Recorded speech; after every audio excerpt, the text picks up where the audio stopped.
আসসালামু আলাইকুম এভরিওয়ান। তো আমি চলে আসলাম আমাদের গ্রামের ভিতর। তো রাস্তা খনন কাজ শুরু হয়ে গেছে। তো কালকে আমি আসতে পারি নাই, ভিডিও দিতে পারি নাই। তো অনেকে হয়তো ভিডিও করে ফেসবুকে আপলোড দিছে, তো আজকে আমি করলাম আর কি।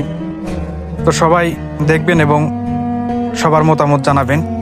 আর যে রাস্তার কাজ নিছে, অর্থাৎ যে রাস্তা খননের কাজ নিছে, তার সাথে আমার কথা হইলো। তো আপনাদেরকেও আমি শোনাবো। আমি ভিডিও করতে গেছিলাম, তখন আমার স্পিকারটি চালু আসছিল না, হঠাৎ করে স্পিকার বন্ধ হয়ে গেছে, তো কথাটা ওঠে নাই। তো আপনারা শুনুন। রাস্তা আমাদের একটা আইডিয়া হয়তো 70-72 ঘন্টা লাগতে পারে টোটাল রাস্তা ফর্ম করতে। তারপরে ইটা বালু কাজ শুরু হয়ে যাবে ইনশাল্লাহ। আর ফর্ম করতে মোটামুটি আমাদের একটা আইডিয়া হয়তো 70-72-75 ঘন্টা এরকম লাগতে পারে। এটা করার পর কি ওইটা আপনার হ্যাঁ, এটা করার পরে ওটা শুরু হবে সম্ভবত 15-20 তারিখে, এরকম চিন্তা ভাবনা। তো সবাই ভালো থাকবেন। আসসালামু আলাইকুম।